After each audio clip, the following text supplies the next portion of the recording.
ಯಾವಾಗ ಮಗು ಮಾಡ್ಕೊಳ್ಬೇಕು ಅಂತ ಹೇಳಿ ಒಂದು ದಂಪತಿ ನಿರ್ಧರಿಸಿದಂಥ ಸಂದರ್ಭದಲ್ಲಿ ಅವರು ಮಾನಸಿಕವಾಗಿ ಯಾವ ರೀತಿ ಸಿದ್ಧತೆ ಆಗಿರಬೇಕು, ಮತ್ತೆ ಹೆಣ್ಣು ಎಸ್ಪೆಷಲಿ ಒಂದು ಗರ್ಭದಲ್ಲಿ ಒಂದು ಹೊಸ ಜನ್ಮವನ್ನ ಆಕೆ ನೀಡ್ತಾಳೆ ಅಂತಂದ್ರೆ ತನ್ನಲ್ಲಿ ತಾನು ಯಾವ ರೀತಿ ಬದಲಾವಣೆಗಳನ್ನ ಮಾಡ್ಕೋಬೇಕು ಅಂತ ಹೇಳಿ.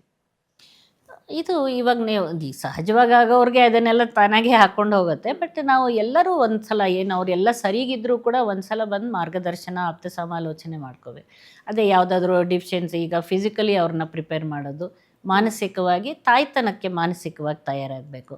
ಈಗ ಕೆಲಸ ಕಾರ್ಯದಲ್ಲಿರ್ತಾರೆ, ಉದ್ಯೋಗದಲ್ಲಿರ್ತಾರೆ, ಅವಾಗ ಏನು ಮಾಡಬೇಕು, ಅದಕ್ಕೇನು ಅಡ್ಜಸ್ಟ್ಮೆಂಟ್ ಮಾಡ್ಕೋಬೇಕು, ಕೆಲವು ಸ್ಯಾಕ್ರಿಫೈಸಸ್ ಬೇಕೇ ಬೇಕಾಗತ್ತೆ, ಏನು ಮಾಡೋಕ್ಕಾಗಲ್ಲ, ಅದೆಲ್ಲ ಇಸ್ ಪಾರ್ಟ್ ಆಫ್ ಲೈಫ್ ಅಂತ ಅನ್ಕೋಬೇಕು. ಸೊ ಆ ರೀತಿ ಭಾವನಾತ್ಮಕವಾಗಿ ಮತ್ತು ಗಂಡನಿಗೂ ಕೂಡ ಚೆನ್ನಾಗಿ ಹೇಳಿ ಅವಳಿಗೆ ಯಾವ ರೀತಿ ಸಪೋರ್ಟ್ ಕೊಡಬೇಕು, ಯಾವ ರೀತಿ ಅವಳಿಗೆ ಈಗ ಇದು ಪ್ರಾರಂಭವಾದಾಗಲಿಂದ ಹಿಡಿದು ಹೇಗೆ ಅವಳಿಗೆ ಮಾನಸಿಕವಾಗಿ, ಅವಳಿಗೆ ಎಮೋಷನಲಿ, ಮೆಂಟಲಿ, ಫಿಸಿಕಲಿ ಎಲ್ಲ ಥರ ಸಪೋರ್ಟ್ ಬೇಕಾಗುತ್ತೆ. ಕುಟುಂಬದ ಎಲ್ಲರ ಸದಸ್ಯರ ಸಪೋರ್ಟ್ ಬೇಕಾಗತ್ತೆ. ಸೊ ಎಲ್ಲರ ಸಹಕಾರದಿಂದ ಅವಳು ಕೂಡ, ಆದರೆ ಸಹಜವಾಗಿ ಏನು ತೊಂದರೆ ಇಲ್ಲದೆ ಇರೋ ಗರ್ಭಧಾರಣೆ ಅವಳು ಯಾವಾಗಲೂ ಇರೋ ಹಾಗೆ ಸಹಜವಾಗಿರ್ಬೋದು. ಅದಕ್ಕೇನು ತುಂಬ ಟೆನ್ಷನ್ ಮಾಡ್ಕೊಳ್ಳೋದು, ಇದನ್ನು ಸ್ಟ್ರೆಸ್ ಮಾಡ್ಕೊಳ್ಳೋದು, ಭಾಳಷ್ಟು ಬೆಡ್ ರೆಸ್ಟು ಇಂಥವೆಲ್ಲ ಬೇಕಾಗಿಲ್ಲ. ಅದೆಲ್ಲ ಕೆಲವರಲ್ಲಿ ಮಾತ್ರ ಅದೆಲ್ಲ ಬೆಡ್ ರೆಸ್ಟು ಅಥವಾ ಬೇರೆ ಏನಿರುತ್ತೆ. ಎಲ್ಲದಕ್ಕೂ ಟ್ರೀಟ್ಮೆಂಟ್ ಬೆಡ್ ರೆಸ್ಟು. ನಾನು ನೋಡ್ತೀನಿ ಇನ್ನೂ ಈಗ ಪ್ರಯತ್ನ ಮಾಡ್ತಿರ್ತಾರೆ ಇದಕ್ಕೆ. ಡಾಕ್ಟ್ರೇ ನಾನು ಅವಳನ್ನ ಕೆಲಸದಿಂದ ಬಿಡಿಸ್ಬಿಟ್ಟೆ ಡಾಕ್ಟ್ರೇ, ಯಾಕಂದರೆ ಪ್ರೆಗ್ನೆನ್ಸಿಗೆ ಟ್ರೈ ಮಾಡ್ತಾಯಿದ್ದೀವಿ. ಬಿಡಿಸ್ಬಿಟ್ಟು 24 ಗಂಟೆ ಬರೀ ಪ್ರೆಗ್ನೆನ್ಸಿ ಬಗ್ಗೆ ಮನೆಯಲ್ಲಿ ಯೋಚನೆ ಮಾಡ್ತಾ ಕೂತ್ಕೊಂಡ್ರೆ ಅವಳಿಗೆ ಇನ್ನಷ್ಟು ಸ್ಟ್ರೆಸ್ ಜಾಸ್ತಿ ಆಗ್ಬಿಟ್ಟು ನಿಮ್ಮ ಗರ್ಭನೂ ನಿಲ್ಲಲ್ಲ ಅಂತ. ನಾವು ಅದಕ್ಕೆ ಅವಳಿಗೆ ಸ್ವಲ್ಪ ಡೈವರ್ಷನ್ ಇರಲಿ, ಕೆಲಸದಿಂದ ಯಾಕೆ ಬಿಡಬೇಕು, ಎಲ್ಲಿ ತನಕ ಇರುತ್ತೋ ನೀವು ಆ್ಯಕ್ಟಿವ್ ಆಗಿರಿ. ಯಾಕಂದರೆ ಡಯಟು, ಎಕ್ಸರ್ಸೈಸು ಎಲ್ಲ ಇಂಪಾರ್ಟೆಂಟು. ಸುಮ್ಮನೆ ಮನೇಲಿ ಕೂತ್ಕೊಂಡು 24 ಗಂಟೆ ತೂಕ ಜಾಸ್ತಿ ಆದರೆ PCOD ಆಗುತ್ತೆ, ಇನ್ನೊಂದು ಪ್ರಾಬ್ಲಮ್ ಬರುತ್ತೆ. ಸೊ ಅದನ್ನು ಬೇಕಾಗಿಲ್ಲ. ಸಹಜವಾಗಿರಿ, ತೊಂದರೆ ಇದ್ದರೆ ಚಿಕಿತ್ಸೆ ತಗೊಳ್ಳಿ. ಯಾವಾಗ ನಿಮಗೆ ನಿಗದಿತ ಸಮಯದಲ್ಲಿ ನಿಮ್ಮ ಮುಟ್ಟು ಬರಲಿಲ್ಲ ಅಥವಾ ಮಿಸ್ಸಿಂಗ್ ಪೀರಿಯಡ್ ಆಯಿತು, ಒಂದು 3-4 ದಿವಸ ಬಿಟ್ಟು ಪರೀಕ್ಷೆ ಮಾಡಿ. ಆವಾಗ ನಿಮಗೆ ಅದನ್ನು ಗರ್ಭ ನಿಂತಿದೆ ಅಂದರೆ ಅವಾಗಲಿಂದನೇ ನೀವು ಪರೀಕ್ಷೆಗೆ ಬರೋದಕ್ಕೆ ಶುರು ಮಾಡಿ. ಅದನ್ನು ಆ್ಯಂಟಿನೇಟಲ್ ಚೆಕಪ್ ಅಂತ ಹೇಳಿ. ಆ ಸಮಯದಲ್ಲಿ ಏನೇನು ಬೇಕು, ಆ ಟೈಮಲ್ಲಿ ಬ್ಲಡ್ ಟೆಸ್ಟ್ ಇರ್ಬೋದು, ಸ್ಕ್ಯಾನಿಂಗ್ ಇರ್ಬೋದು, ಅಥವಾ ಟ್ರೀಟ್ಮೆಂಟ್ ತೊಗೊಳ್ಳೋ ಅಂಥದ್ದು ಇರ್ಬೋದು, ಅದನ್ನೆಲ್ಲ ವೈದ್ಯರು ತಿಳಿಸ್ಕೊಡ್ತಾರೆ ಅದನ್ನು ಮಾಡೋ ಅಂತ. ಸೊ ಅದನ್ನು ಸರಿಯಾಗಿ ಪಾಲಿಸಿ, ನೀವೇನೇನು ಇನ್ಸ್ಟ್ರಕ್ಷನ್ಸ್ ಇರುತ್ತೆ ಅದನ್ನು. ಸೊ ಆ ರೀತಿ ಇದ್ದರೆ ಇಲ್ಲ ಯಾವುದೇ ಕೆಲವು ಹಾರ್ಮ್ಫುಲ್ ಸೈನ್ಸು, ಜಾಸ್ತಿ ಬ್ಲೀಡಿಂಗು, ಹೊಟ್ಟೆ ನೋವು ಅಥವಾ ಕ್ರ್ಯಾಂಪ್ಸ್ ಬರೋ ಹಂಗಾಗೋದು, ಡಿಸ್ಚಾರ್ಜು, ನೀರಿನ ಇದು ಥರ ಆಗೋದು, ಅತಿಯಾದ ವಾಂತಿ ಇರೋದು, ಸುಸ್ತಿರೋದು. ಸೊ ಇದು ಯಾವುದೇ ಸಂದರ್ಭ ಇದ್ದರೆ ಆದಷ್ಟು ಬೇಗ ವೈದ್ಯರ ಹತ್ರ ಬನ್ನಿ. ಏನು ತೊಂದರೆ ಇಲ್ಲ ಅಂದರೆ ನೀವು ಸರಿಯಾದವ್ರು ಹೇಳಿದ್ದು ಡಯಟು, ಎಕ್ಸರ್ಸೈಸು, ಟ್ರಾವೆಲಿಂಗು ಅಥವಾ ಬಟ್ಟೆ ಉಪಯೋಗಿಸೋದಿರ್ಬೋದು, ಲೈಂಗಿಕ ಸಂಪರ್ಕ, ಇದೆಲ್ಲದ್ರ ಬಗ್ಗೆ ಸರಿಯಾಗಿ ನೀವು ಮಾಹಿತಿ ಇಟ್ಕೊಂಡು ಜೊತೆ ಇರಿ. ಅಂದರೆ ಮಾನಸಿಕವಾಗಿ ತಯಾರಾಗಬೇಕು. ಪ್ರೆಗ್ನೆನ್ಸಿ ಆ್ಯಂಡ್ ಚೈಲ್ಡ್ ಬರ್ತ್ ಈ ಸಿನಿಮಾ TV ಸೀರಿಯಲ್ಗಳಲ್ಲಿ ತೋರಿಸೋ ಥರ ಅಲ್ಲ. ಅದಕ್ಕೆ ಯಾರು ಈಗಿನ ಹುಡುಗಿರು ನಾರ್ಮಲ್ ಡೆಲಿವರಿಗೆ ಒಪ್ಕೊಳ್ಳೋದೇ ಇಲ್ಲ. ನನ್ನ ಮಗಳಿಗಂತೂ ಅವಳು ಏನು ನೋವು ತಡೆಯಲ್ಲ ಡಾಕ್ಟ್ರೆ, ನೀವು ಸುಮ್ಮನೆ ಸಿಸೇರಿಯನ್ ಮಾಡಿಬಿಡಿ. ನಾವು ಸುಮ್ಮನೆ ಮಾಡಿಬಿಟ್ರು ಡಾಕ್ಟರ್ಗಳನ್ನ ಇವ್ರು ಸುಮ್ಮನೆ ಸಿಸೇರಿಯನ್ ಮಾಡಿದ್ರು ಅಂತ ಕಂಪ್ಲೇಂಟ್ ಬೇಡ ಅಂತ ಹೇಳಿದ್ರು ಕೇಳೋದಿಲ್ಲ. ಕೆಲವು ಸಿಸೇರಿಯನ್ ಬೇಡ, ನಾರ್ಮಲ್ ಮಾಡ್ತೀವಿ, ಸುಮ್ಮನೆ ಯಾಕೆ ಅಂತ ಕೇಳಿದ್ರೆ ಅವ್ರು ಬೇಡ ಅನ್ನೋದು.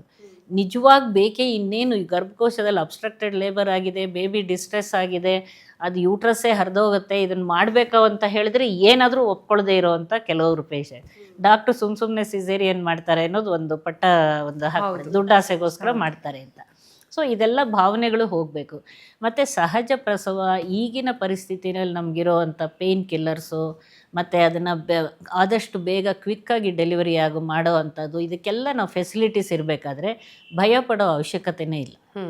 ಅದರೊಳಗೂ ನಾವು ತಾಯಿ ಆರೋಗ್ಯ ಚೆನ್ನಾಗಿದ್ದು, ಮಗು ಚೆನ್ನಾಗಿದ್ದಾಗ ಕ್ವಿಕ್ಕಾಗಿ ಡೆಲಿವರಿ ಆಗೋವಂಥದ್ದು, ಫಾಸ್ಟ್ ಪ್ರೋಗ್ರೆಸ್ ಆಗಬೇಕಾದ್ರೆ ಅದು ಮೋಸ್ಟ್ ಆಫ್ ದೆಮ್ ನಾರ್ಮಲ್ ಆಗೇ ಆಗುತ್ತೆ. ಕೆಲವರಲ್ಲಿ ಮಾತ್ರ ಬಹಳ ಪ್ರೊಲಾಂಗ್ ಲೇಬರ್, ಬಹಳ ಹೊತ್ತು ನಾವು ಪ್ರಯತ್ನ ಮಾಡಿದರೂ ಆಗದೆ ಇರೋದು, ಮಗು ಸುಸ್ತಾಗಿ ಹಾರ್ಟ್ ಬೀಟ್ ವ್ಯತ್ಯಾಸ ಆಗೋದು, ಅಥವಾ ತಾಯಿ ತುಂಬ ಸುಸ್ತಾಗೋದು, ಅಥವಾ ಕಿಬ್ಬೊಟ್ಟೆನಲ್ಲಿ ಜಾಗನೇ ಸಾಕಾಗದೇ ಇರೋದು, ಇಂಥ ಕೆಲವು ಸಂದರ್ಭಗಳಲ್ಲಿ ನಾವು ಸಿಸೇರಿಯನ್ ಆಪ್ರೇಷನ್ ಮಾಡಿನೇ ಹೊರಗೆ ತೆಗಿಬೇಕಾಗತ್ತೆ. ಇಲ್ಲಾಂದರೆ ಮಗು ಪೂರ್ತಿ ಸುಸ್ತಾದ ಮೇಲೆ ತೆಗೆದ್ರೆ ಉಪಯೋಗ ಇರೋದಿಲ್ಲ. ಸೊ ಅಂಥ ಸಂದರ್ಭದಲ್ಲಿ ನಾವು ಸರಿಯಾದ ಡಿಸಿಷನ್ ತೊಗೊಂಡು ಇಂಡಿಕೇಶನ್ ಅಂತ, ಸೊ ಅದ್ರ ಪ್ರಕಾರ ನಾವು ಮಾಡಬೇಕಾಗತ್ತೆ. ಸೊ ಇದನ್ನು ಸರಿಯಾಗಿ ಮಾನಸಿಕತೆ, you enjoy your pregnancy and child birth. ನಾನು ಪೇಷಂಟ್ಸ್ಗೆ ಹಾಗೆ ಹೇಳಿದೆ, enjoy your pregnancy, child birth. That is a experience. ಹೌದು, ಅದನ್ನು ನೀವು ಅನುಭವಿಸ್ಬೇಕು. ಈಗ ಲೇಬರ್ ಪೇಯ್ನ್ ಎಷ್ಟು ಅದಕ್ಕೆ ಸ್ಪೆಷಾಲಿಟಿ ಏನಂದರೆ, ಪೇಯ್ನ್ ಬಂದು ನೀವು ಆಮೇಲೆ ನೀವು ಹೇಗಿದೆ ಲೇಬರ್ ಪೇಯ್ನ್ ಡಿಸ್ಕ್ರೈಬ್ ಮಾಡೋ ಅಂದ್ರೆ ಆಗಲ್ಲ. You cannot describe labour pains. ಅದನ್ನು ಸುಮ್ಮನೆ ನೋವಿತ್ತು ಇದ್ರತಿತ್ತು ಅಂತ ಹೇಳ್ತಾರೆ ವಿನಃ ಅದನ್ನು ಡಿಸ್ಕ್ರೈಬ್ ಮಾಡೋಕ್ಕಲ್ಲ. ಅದಷ್ಟು ಹಾಗೆ pleasure and pain are mixed ಇದ್ರೊಳಗೆಲ್ಲ. ಅದಕ್ಕೆ ಹೆಣ್ಣು ಯಾವಾಗ ಡೆಲಿವರಿ ಆದ ತಕ್ಷಣ ಅವಳಿಗೆ ಮಿಕ್ಸ್ಡ್ ಎಮೋಷನ್ಸ್ ಇಂದ ಕಣ್ಣೀರ್ ತಾನೇ ಬರೋದು, ಅದು ಎಲ್ಲ ಅದನ್ನ ಪೇಯ್ನು ಎಲ್ಲ ಮರ್ತು ಹೋಗುತ್ತೆ, ಇದಿರತ್ತೆ. ಅದನ್ನು ಸರಿಯಾದ ರೀತಿನಲ್ಲಿ ಮಾಡಿ ಅವಳನ್ನ ಮಾನಸಿಕ ತಯಾರಿ ಮಾಡಿದರೆ ಸಹಜ ಪ್ರಸವ ಏನೂ ಭಯ ಇಲ್ಲ, ಪೇಯ್ನೂ ಇಲ್ಲ. ನೀವು ಸಿನಿಮಾ ಕತೆ ಕಾದಂಬರಿಗಳನ್ನ ನೋಡ್ಕೊಂಡು ಅದ್ರ ಥರ ಅನ್ಕೋಬೇಡಿ ನೀವು ಅಂತ ಹೇಳಿ. ಅದು ಹಳೆ ಕಾಲದಲ್ಲಿ ನಿಂಗೆ ಇನ್ನೊಂದು ಪುನರ್ಜನ್ಮ, ನಿನಗಿದು, ನೀನು ಸತ್ತು ಬದುಕಿದೀಯಾ, ಇದು ಅಂಥ ಮಾತುಗಳೇ ಮಾತಾಡಬಾರ್ದು. See you don't give negative advices ಅವ್ರುಗಳಿಗೆ. ಇಲ್ಲ, ಇದು ಎಂಜಾಯ್ ಮಾಡೋವಂಥ ಸಂದರ್ಭ, ನಿನ್ನ ಮಗು ನೋಡೋ ಅಂಥ ಸಂದರ್ಭ, ನೀ ಖುಷಿ ಪಡ್ತೀಯ, ಅದೇನು ಸ್ವಲ್ಪ ಹೊತ್ತು ಸ್ವಲ್ಪ ಪೇಯ್ನ್ ಇರುತ್ತೆ, ಒಂದು ಹಿಡ್ಕೊಂಡಂಗೆ ಅದು ಕಂಟ್ರಾಕ್ಷನ್ಸು, ಈ ರೀತಿ ನೀವು ಅವ್ರನ್ನ ಮಾನಸಿಕವಾಗಿ ತಯಾರಿ ಮಾಡಿದರೆ ಏನೂ ತೊಂದರೆ ಇರಲ್ಲ. ಅವಳಿಗೂ ಏನು ಅನ್ಸಲ್ಲ. ನೀವು ಇಲ್ಲದ ಭಯ ತಲೆಯಲ್ಲಿ ತುಂಬಿದ್ರೆ ತಾನೇ ಅವಳಿಗೆ ಭಯದಿಂದಾನೇ ಅರ್ಧ ಪ್ರೋಗ್ರೆಸ್ ಆಗೋದು ಪ್ರಾಬ್ಲಮ್ ಆಗೋಗುತ್ತೆ.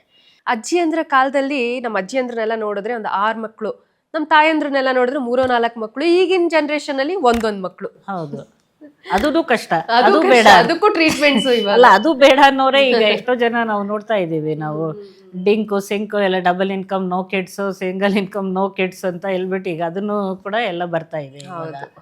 ಸೊ ಆ ರೀತಿ ಅನ್ಕೋಬೇಡಿ. This is different. That is even ಹಂಗೆ ನೋಡಿದ್ರೆ ಒಂದು ಇಂಜೆಕ್ಷನ್ ತೊಗೊಳಕ್ಕೂ ಭಯನೇ. ಒಂದು ಸೂಜಿ, ಸಣ್ಣದೊಂದು ಸೂಜಿ ಚುಚ್ಚಿದ್ರೆ ಒಂದು ಇಂಜೆಕ್ಷನ್ಗೂ ಭಯ ಪಡ್ತಿರ್ತಾನೆ, ನೋವಾಗುತ್ತಾ ಅಂತ ಹೇಳ್ಬಿಟ್ಟು. ಅದು ನೋವು ಅನ್ನೋ ವರ್ಡ್ ಬಂದಮೇಲೆ ಎಲ್ರಿಗೂ ಅದೇನೆ. ಅದು ಒಂದು ಸೂಜಿ ಚುಚ್ಚಿದ್ರು ಅಷ್ಟೇ, ಬಿದ್ದರೆ ಎದ್ದು ಪೆಟ್ಟಾದ್ರೂ ನೋವೇನೆ. ಬಟ್ ಅನುಭವಿಸ್ತೀರಾ, ಅದು ಹಾಗೆ ಹೋಗುತ್ತೆ ಅಷ್ಟೇ ಅದನ್ನು. ಬಟ್ ಅದನ್ನ ಡೋಂಟ್ ಕ್ಯಾರಿ ದಟ್ ಇದ್ರದನ್ನ ನೆಗೆಟಿವ್ ಪ್ಲೆಷರ್ ಆಗಿ don't give negative advices to the ಇದೇನಿಲ್ಲ. ಇಲ್ಲ ಅಂದರೆ ಮಿಲಿಯನ್ಸ್ ಆಫ್ ಪೀಪಲು, ಲಕ್ಷಾಂತರ ಜನ, ಕೋಟ್ಯಾಂತರ ಜನ ಡೆಲಿವರೀಸ್ ಹೆಂಗಾಗ್ತಿತ್ತು, ನಮ್ಮ ಜೀವರಾಶಿ ಹೇಗೆ ಕಂಟಿನ್ಯೂ ಆಗ್ತಾ ಇತ್ತು. It is nature.